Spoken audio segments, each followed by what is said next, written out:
It's my great pleasure to welcome on the stage with me, Alex number one, Alex Betts. Is this thing on? Here we go. Alex is a professor at the University of Oxford and has recently been appointed the Pro Vice-Chancellor of Sport for Oxford University. I'm going to hand over to Alex to do much more justice to an introduction to him and his role at Oxford and his background in running. Really fantastic to be here. So I'm a professor at Oxford. I'm not an AI expert, but I am a social scientist. And I also get the privilege to be part of the university's leadership team. And I've got a portfolio that covers external engagement, sport, and community. And that's really amazing at Oxford because we've got such a history of sport, but we want to do things with sport that benefit not just our students and our staff, but also the wider community. I'm also a runner, as many, many people in the room will be. I've done lots of London marathons, and I am an aging runner, but still hanging on in there. Having just heard that Alex has run 8 of the last 10 London marathons in times that certainly put me to shame. I don't think your aging is doing any damage to your running career. And the other Alex Ainsworth, is a principal product manager at Runna. Runna, obviously, a really exciting time for you and the team. And so I know Sam said it earlier, but a huge congratulations, certainly from me and everyone at Let's Do This, but I'm sure everyone here on the really exciting partnership that you guys are embarking on with Strava. Sorry, that's already moved. I'd love you to give, again, a bit of an introduction to you and your work with AI and what it means to be a PM at Runna. Yeah, of course. Great to be here. Thanks, Alex. So Runna, the kind of number one running training app in the world, and my role as a product manager is really to spend all day talking to runners, whether they're customers of the app, whether they're not customers, trying to work out what are the big problems that we're facing in running training, and then really focusing the energy of our software team, of our design team, to solve those challenges into the app. So part of my role is really about what training plans do we offer for who, and the second half is how do we build kind of AI models alongside those plans so we can work out our customers on track with their plan, and how can we kind of help them adapt their plan so it's always relevant to them. So yeah, really excited to be here today. Amazing. We have a big round of applause welcoming Alex and Alex. Great. So we are here to talk about how AI can get everybody running. But I wanted to start just to kind of establish the baseline as to how familiar everyone is with AI, whether you're using it. And so a sort of quick show of hands, sort of 1 to 3. The first being put your hand up if you're sort of aware of this AI thing that's going on, but it hasn't really impacted you, and you're not really using it a lot day to day. Fantastic. What about, you're kind of using it for a few things, it's sort of useful, but it hasn't, totally changed the way that you're operating and the work that you're doing? Probably most hands there. And finally, put your hand up if you're using it for almost everything. The way that you work and operate is sort of already becoming unrecognizable compared to what it was before AI. Again, a pretty even split there across the room. So, a range of exposures to it. That's obviously completely natural. For those of us who are living and breathing and building technology every day, it's quite hard not to have had this come and completely, overhaul how we think about, what we're building and how we work. But obviously, a lot of what people in this room are doing is putting on events in the real world, and it's not immediately obvious how AI comes and impacts that, and we'll dig into some of that now. But first of all, again, given the range of experiences in the room, I kind of want to establish a baseline for what we mean by AI. I heard a great quote this week, which is, AI is just what technology people use to describe anything that doesn't work yet. And after that, it becomes ML or an algorithm or just technology. But I think Alex can probably give us a slightly more nuanced and specific answer to that. So can you answer the question of what is AI, and why are we suddenly all talking about it and the way it's going to completely change the world? It's a big question to start with. Yeah, I guess we can kind of think about AI in two ways. There's the more classic machine learning that we've probably seen for the last 20 years, the things that recommends your next movie on Netflix or helps you kind of optimize your traffic on Google Maps. These big data sets, these models that are then trained on hundreds or millions of pieces of data there to kind of predict what's coming next or make a recommendation for you. Then more recently, there's this rise of generative AI with kind of products like ChatGPT and these kind of chatbots where you can interact with them and they're kind of predicting the next word and giving you these kind of human-sounding answers. I guess traditional classic ML has been around for ages. It was kind of, before AI was cool, we were all working with ML in that way. But now this new wave of large language models has really unlocked a whole new kind of set of products we can build and things that we can do with it, which has been kind of powering this recent boom, I would say. Amazing, thank you. And I think just to sort of add some color to this recent boom, the pace at which this is evolving is kind of insane. And for those of us who are trying to keep up with it, it can seem like a full-time job just to understand, just to keep up with the news of what's coming out of these AI labs and what's being released and what's now possible that wasn't possible last week. And I think, when people talk about this boom and this shift, to give a sense of how quickly it's going, some of you will probably know about Moore's Law, which was a sort of observation made by one of the founders of Intel that every 18 months, computer chips got twice as powerful or twice as small. In AI, this is like they're getting 10 times cheaper to do the same thing every 6 months. Like this is a pace of change which is kind of completely unprecedented. And so I think, when talking about can AI get everyone running, like we'll know so much more in 6 months' time than we do today. This is going to change so much, and we could probably do this topic every LDT Live every 6 months and have another really interesting conversation about about what it's doing. I want to move away from AI very quickly, just to sort of set some of the before we talk about how it's going to change. We'd love to get your thoughts. We decided we'd call this Oxford Alex, and this would be Runner Alex, and I can be LDT Alex. Oxford Alex. We'd love to start with, how is sport used as a connection point between the University of Oxford and the local communities that you engage with? Yeah, so Oxford is a 900-year-old university, and I suppose a lot of people aren't aware that in Oxford there is huge inequality in terms of health outcomes, educational inequality. It's a deeply divided city and county. People see the age-old university, but they don't always recognize that there are real social challenges and that sometimes the university is seen as disconnected from those wider communities. There's a sort of historical story of town-gown divide. And we really see sport as an extraordinary opportunity to build bridges to the community, to create opportunities for young people, and use our history of sport to engage. If we want to engage kids across the community, going and handing out the undergraduate prospectus isn't going to get us very far. Saying, go and study an undergraduate degree in engineering might get us far with middle-class parents, but it might not reach the broad spectrum of people we want to connect with. And sport can be really powerful. Oxford won the FA Cup in 1874, 71 years ago. Sir Roger Bannister ran the sub-4-minute mile world record at Iffley Road track. We've got literally hundreds of Olympians that have come out of the university.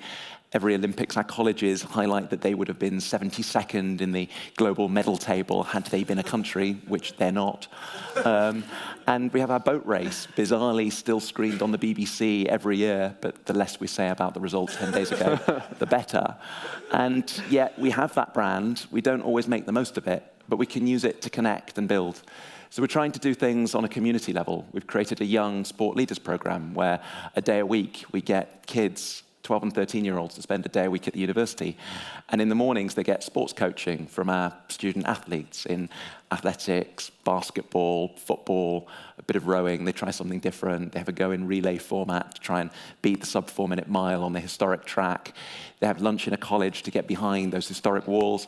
And in the afternoon, they hear from an academic talking about their work, but linked to sport. So mathematical modeling for football, the anthropology of football crowd behavior, the role of AI in running, those sorts of themes that help bring academic ideas and the university to life through sport. And so this is really, really important to us to use sport to build some of those bridges in Oxfordshire, but think about the role the university can play in developing some of these ideas and scaling them to connect sport and educational aspiration and attainment.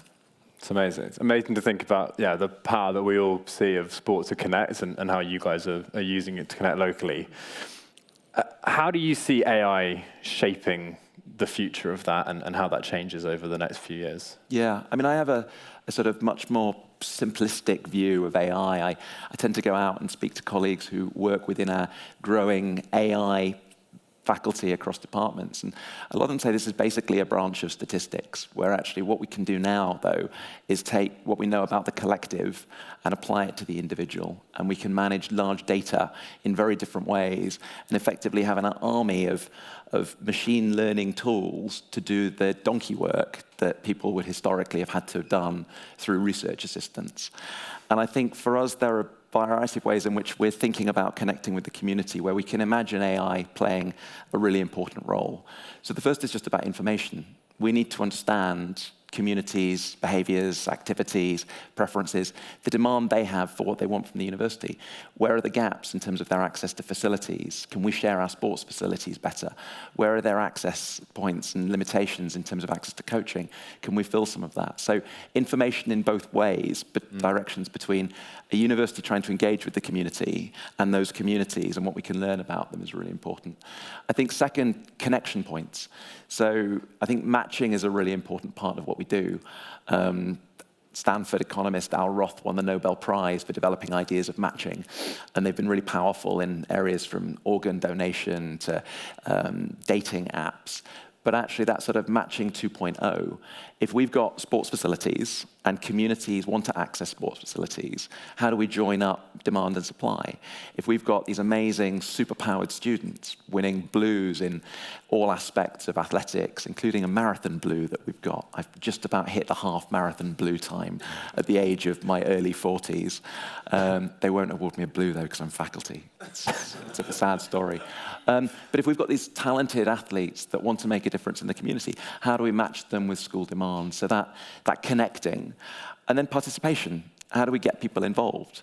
How do we show that across events? In a few weeks, we've got our Bannister Miles. We now, as of last year, have an annual Bannister Community Miles event where kids can come and run a mile through the streets of Oxford, finishing at the historic Bannister track, get a medal, and meet members of the Bannister family. Last year, we managed to pull out, I think, the last 5 men's world mile record holders. We had everyone from El Garouge to Steve Cram turn up and run with kids through the streets of Oxford, and it was amazing. But how do we ensure that that's inclusive in a community where not everyone's looking at the university website? How do we get those events out there? So I think I come at it from a social perspective of thinking, what are the problems? What are the social challenges we want to grapple with? And then I hand over to colleagues that know more about AI than I do to think through, can tech be a solution in those areas? That's so good. I mean, I think we're already familiar with AI being a way of making connections between two things. Whether it's finding that perfect song on Spotify or the perfect cat video on TikTok. It's really nice to hear about as that becomes more accessible, actually using it for good and to make connections between community and all the sources, benefits that Oxford has with the community around it. Yeah.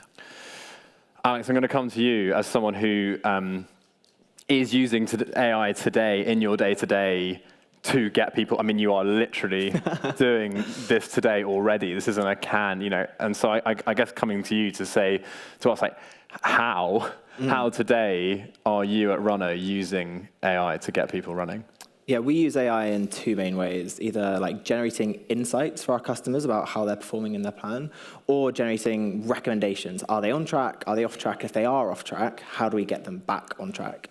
I think the first thing to call out is we don't use any AI, or at least LLMs and that kind of generative AI, in the creation of the training plan. That's actually all done with what we call a deterministic model. When we put the same inputs in, we get the exact same outputs out. And we work with our coaches to set those thresholds, and those coaches include Olympians like Beth Potter, But we're really important to us that we don't want to take away, we don't want to kind of give the intelligence of what that's doing to a model, to a large language model. We want to kind of build that ourselves, control that ourselves.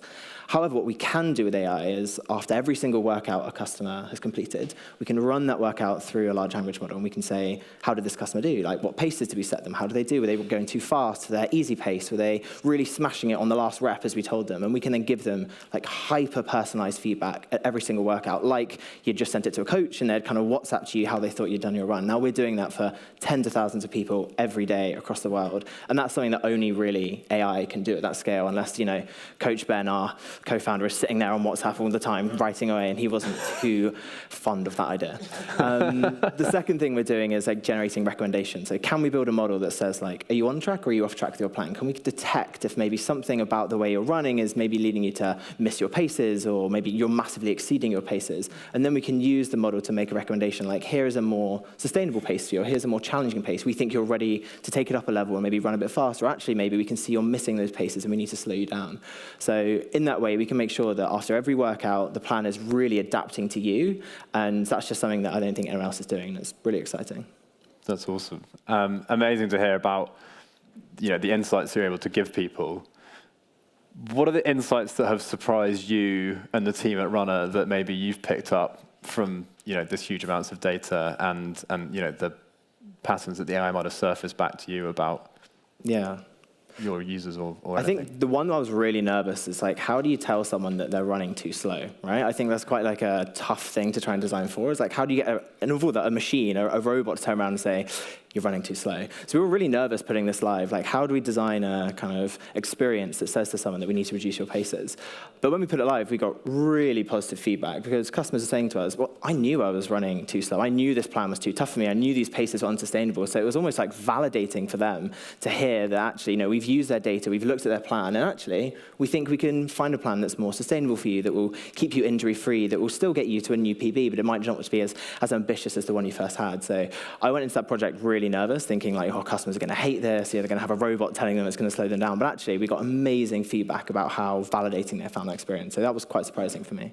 Okay, awesome.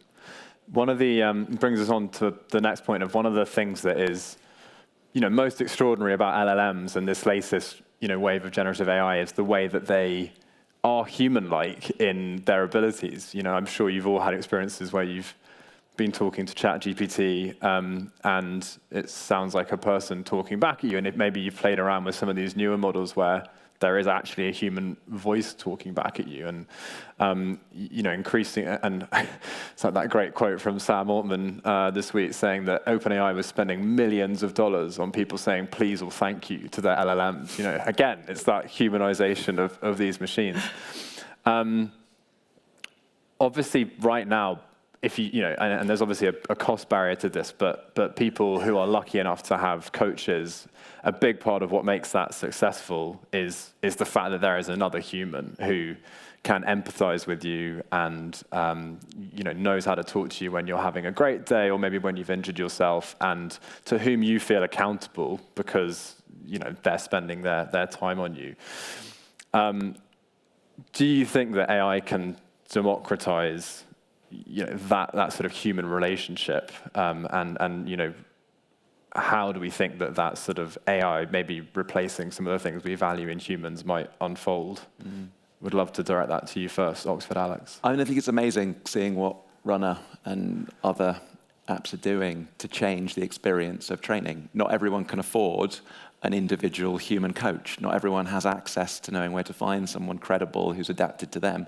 So being able to make that available and accessible is a massive step forwards, I think, and a way of enabling people to get that social experience that's so important, that social accountability, that check and balance.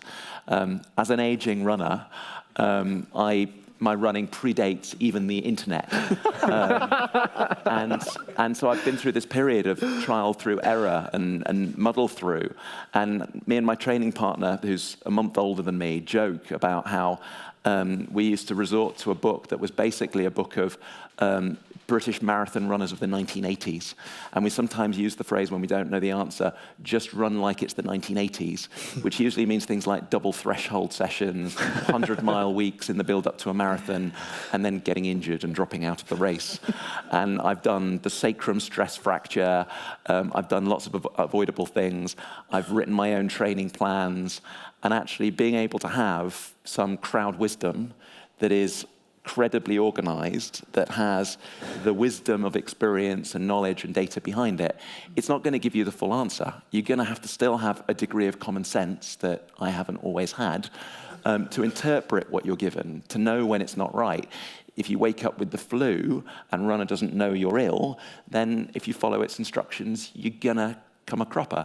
But actually, if you apply common sense, your own individual learning, and you combine technology, your own judgment, your own individual learning, then AI can be an amazing learning tool that helps create shortcuts for the kind of ways in which I probably allocated 10, 15, 20 years of my running career to just making mistakes that AI could probably help me avoid in a few hours.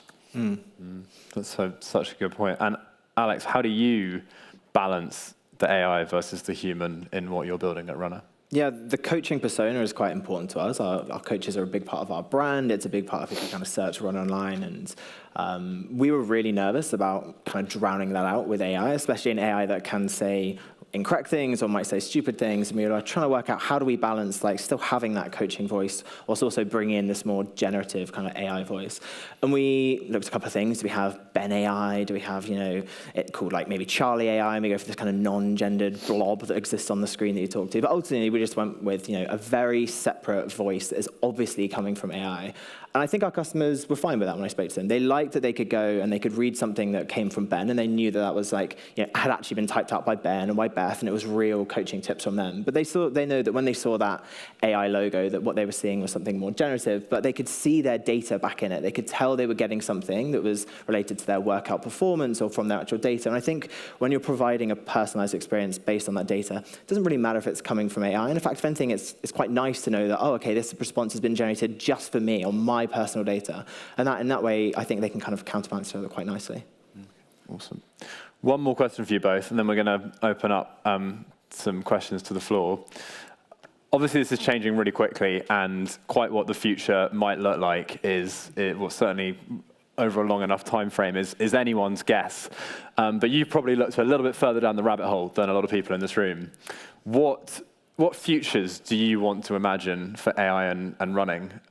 And we'll put that to Runna Alex first. Yeah, I think the point you made earlier about a book of someone from the 1980s is a great one. I think even in the running training world, the kind of best method out there was probably just some guy that coached maybe 40 people a year for 20 years, wrote a book about it, and that sold 1 million copies, and that was our best understanding. But he just taught a bunch of blokes. He taught them all in the same age. They were all, the exact same ethnicity. Suddenly, the data we have access to at Runna in terms of the different ages, the different genders from different locations, the different things they're training from, hundreds of thousands of activities every single week and how they performed in each of their reps. We're building up this data set, which is probably the most definitive data set on what a good running training plan looks like. And we can make plans that are super personalized for your age, for your gender, for whatever you're training for. And I think suddenly then that really democratizes running training. We can make plans that are super specialized to you, whether it's a specific plan for your menopause and how that might impact your running. It's a specific plan for an ultra marathon that you're doing with like a lot of elevation. We can really like fine tune this plan. And that means I think we can deliver an experience where you're getting like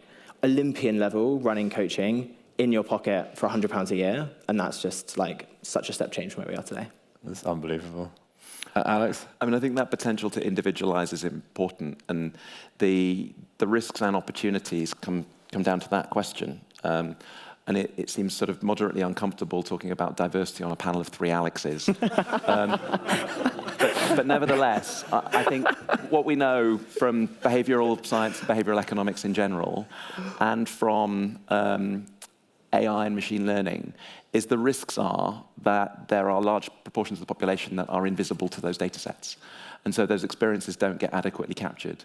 So in a large amount of behavioral science done in North America, we marginalize the experience of African Americans. And if those experiences aren't captured, we design based on a narrow subset of the population. So historically, an awful lot of sports science research has been done on white men, and on men in particular, partly because it's been seen by scientists as too complicated to look at the variables that go with things like menstruation. And so if we continue down that track, we will base our packages on the experiences of a large majority and data that's representative of those people for whom we can access data. And it would be a mistake to say, the fantastic as that data set is, the subset of users of Strava is representative of the entire running community and potential community. So if we take your point seriously, Alex, in the way that Runna is doing, and we can individualize based on something that is inclusive rather than exclusive, we're going to get a lot further and we're going to take a lot more people with us. So I think that's one of the things I'm really excited about, how we democratize. I think with the potential and future scenarios, we always tend to kind of look at it from our own individual perspectives. And I think the exciting thing about AI is that it helps us problem solve. We can identify real problems that we have in our running and think about shortcutting to solutions. So there are problems I've got in my running, like the morning period I go through when my favorite running shoe stock is discontinued by a shoe brand. It's like the 5 phases of grief. I go through kind of immediately denial. Surely I can find a pair from someone on eBay, through to just anger and finally acceptance and depression, and then I'll take a punt on another shoe and it won't work and I'll have lost 250 pounds. Questions like, how do I balance my S&C days with my running? When should I actually be going to the gym? When should I be taking a rest day? What should I be doing alongside the S&C? So the integration of things like cross-training, the integration of when should I just cycle instead? When should I be doing yoga? That integration across data sets and multiple forms of physical activity for cross-training, I think becomes a really interesting insight, so we can look at the person as a whole, as we can potentially, without being too dystopian about it, record different data from smartwatches. How can we integrate things like nutrition, your experience of your day-to-day activities at work, to take into account what those other factors are and have multi-variables in the picture that really we all know inform our running experience, but where actually there's a complexity and an invisibility to individuals in terms of what's actually affecting their running and might not be. So the broader the data set gets, the greater the challenges and risks become, but also the huger the opportunity is to individualize. Thank you so much. Two, I think, incredibly exciting and optimistic. And your first point around being able to personalize, particularly where we have blind spots right now, is such an exciting, build and impact of like how more data and better AI just ups the quality of everyone's individual experience of these things. We are running a little bit over, but I'm going to try and get a couple of questions in, if you'll excuse the slight delay to you guys being able to get to the bar for happy hour. Are there any questions for Alex or Alex about AI and how it impacts their work and all the future? Yes, please. This question's for Alex. I've been waiting to say that. It's actually for Runna, Alex. It was just around like context window. I guess one of the things that a coach can do over years of working with someone is develop like that intuitive relationship that you have around how you should train. Do you guys incorporate, how do you think about that in the context of the Runna app, I guess, is my question. Yeah, it's very plan specific at the moment. I think one of our blind spots is almost like zooming out and thinking about, as you said, like multiple plans. How do we plan out multiple years worth of training with someone? At the moment, we're just really trying to design that like one plan experience. And that's kind of where we're starting to invest at the moment. And that's maybe looking at, the context of your last couple of runs, maybe passing in things like what's your easy pace progression been, so we can comment on things like that. But we want to start small. We want to kind of build, nail that. And I think the evolution of that is starting to think multiple plans, kind of multiple years, and expand the journey from there. Brilliant. Lucy. Thanks for the really exciting talk. One thing I am curious about is there something that you feel like is part of the running experience that shouldn't be replaced by AI and should always be a human-led thing? Such a good question. It was actually one I didn't get to, but who would you like to direct that to? Either of you would be great. Why don't we go to Alex first? I love improvisation, and I actually really like making mistakes. I think when I reflect with my training partner on my experience of those last couple of decades of running, they're kind of made by the things we got wrong. the kind of injuries, in some cases, that we worked our way back from, the time we went out way too hard in that marathon, the time it was slightly hotter and sunnier and we ignored it, the things that data probably could have told us about. And as we went on a run the other day, we were reflecting on, we have this rivalry, we're very close in time. So last year, he beat me in a marathon and 2 half marathons. I beat him in 2 out of 3 10Ks and a mile. So he's better at the longer distances. I'm better at the shorter distances. And we were thinking how miserable it would be if at the start of the season we could just have 2 bots simulate the competition between us, where we'd have VO2 max in, we'd our lactate threshold in, we'd give some of last season's data, and we could go, okay, let's design a made-up terrain on a particular set of weather conditions and race one another. Let's run the model. Okay, you beat me by 7 seconds. And that would be really boring. And even to play that out in reality and have something tell us, okay, 2 miles from the end of the race, now it's time to pick it up, increase your pace by 15 seconds a mile. We want to make mistakes. We don't want running to become like football with VAR. Know where the optimum level of human error is that makes it fun, that makes human learning, and create scope for that. And I think there's a range there, because different personalities and different people will want different things, and certainty will matter at certain stages. Not having certainty on some things is really consequential. AI can help do lots of things that massively improve enjoyment and massively reduce the downside risk. But just part of what makes running great is at an amateur and semi-elite level, you muddle through and you learn from mistakes. Alex, same question. Yeah, I definitely think the experience of being out there running itself, we kind of don't interfere with that at all. We don't want any coach in your ear the whole time telling you this. We're kind of like, when you're out on the run, that's up for you. You can go enjoy that. And if we can help you, schedule the run in a better way, or help make that run more effective in terms of the distance you've been going on, 100% we want to be there to help. But I think the actual run itself, actually getting out there, hitting the pavement, that is something different for everyone, and we just want to leave that, to the customer to get their own enjoyment from. So I think there's definitely a space there where it's like, that is individual, that's for everyone. So AI is great, but there's so much about this industry and what we do, which is about bringing people together, that we just don't want it to get in the way with. So let's take that as a sort of closing point. Can I have a huge round of applause for Alex and Alex? Thank you so much.